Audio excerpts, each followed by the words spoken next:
مساء النور خواتاتي المغربيات وخوتي المغاربة، نتمنى أنكم تكونوا على خير وبخير، وسعيد جدا باللقاء معكم في هذا الفيديو من بعد هذا الغياب الطويل. الحديث بزاف على حفيظ الدراجي الجزائري الصحفي اللي كيشتغل بقناة بي ان سبور الرياضية، واللي خرج بواحد الفيديو كيعلن فيه صراحة وعلانية وكيطلب من المواطنين الجزائريين أنهم يكثفوا التواجد ديالهم على مستوى مواقع التواصل الاجتماعي، ويعلنوها حرب ضد كل ما هو مغربي، سواء من أجل الدفاع على واحد القضية اللي هي فاشلة، وهي قضية الصحراء المغربية يعني، ويحاولوا ما أمكن يدعموا هذاك الملف، أو من أجل سرقة كل ما هو مغربي من تراث وحضارة وثقافة مغربية، ويأكدوا على أنها جزائرية ويسرقوها ويقولوا أنها يعني ديالهم وديال الحضارة ديالهم اللي بدات في 1962.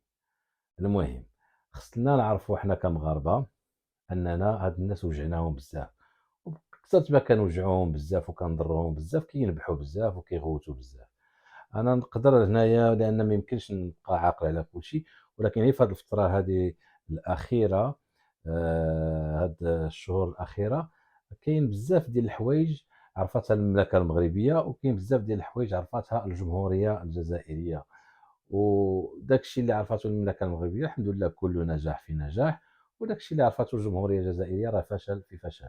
الا جينا نذكروا مثلا غير قضيه الصحراء المغربيه، فراه العديد من الدول في امريكا اللاتينيه وفي افريقيا ودول مناطق اخرى اللي اعترفت يعني بسحبات الاعتراف ديالها بما يسمى الكيان الوهمي البوليزاريو، وجات وفتحت القنصليات ديالها في مدينه الداخله ومدينه العيون، وهذا انتصار، وبالتالي فهو مباشره كيساوي انهزام بالنسبه للدبلوماسيه الجزائريه.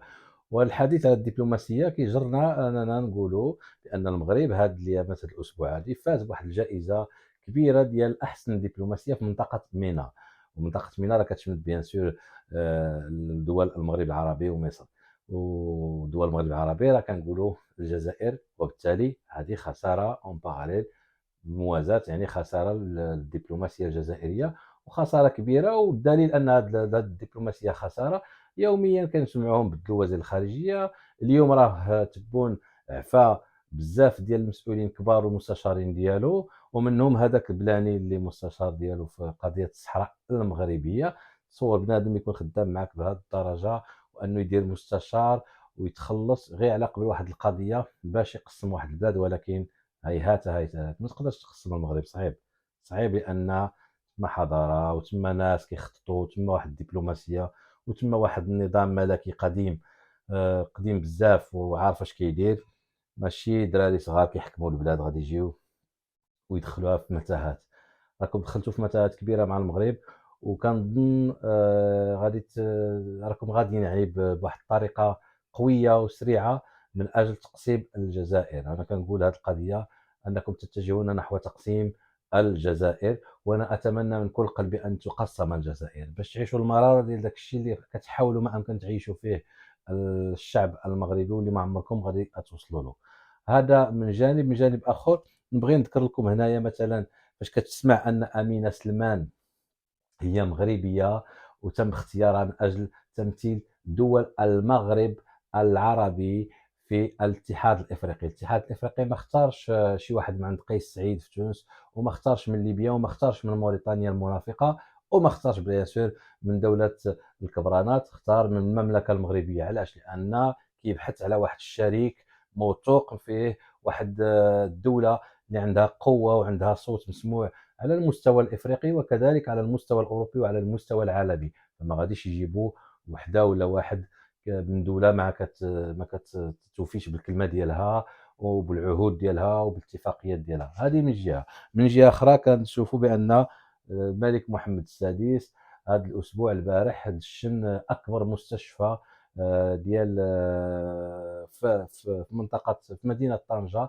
اكبر مستشفى في افريقيا، يعني ما يناهز 1000 سرير، وفي اخر صيحات التكنولوجيا متوفره فيه الحمد لله. وكنشوفوا يعني هنايا كيفاش دوله المغرب او المملكه المغربيه كتقدم، وبالموازاه جمهوريه الجزائر كتأخر، لأن المشكلة ديال الطوابير غير غادية وكتزيد، والطوابير في المواد الأساسية هذه كارثة. باش تكون عندك طوابير كتسنى على قبل الزيت وعلى قبل الطحين وعلى قبل السميد. ومؤخرا في البرلمان الجزائري خرجوا الأطباء كيبكيو وكيغوتوا، لأن أطباء الأسنان، لأن المواد الأولية باش ممكن يديروا عمليات للمرضى ما كايناش. المواد المبنجة، البنج ما كاينش. علاش ما كاينش البنج ما كاينش؟ لأن دولة الجزائر قاطعة العلاقات ديالها مع المملكة الإسبانية، اللي كتعطيها هاد المواد المبنجة باش يشتغلوا هاد الأطباء. وملي نتوما قوة عظمى وقوة ضاربة وقوة إقليمية ما كتقدروش ديروا حتى البنج عندكم، تنتجوا البنج. يعني وشنو كتنتجوا؟ كتنتجوا بلا بلا. وبقى الصحة في الدراجي كتنتج بلا بلا، والمغرب راه كينتج الحق، وراه غادي، واخا غادي بشوية ولكن غادي مزيان. السلام عليكم.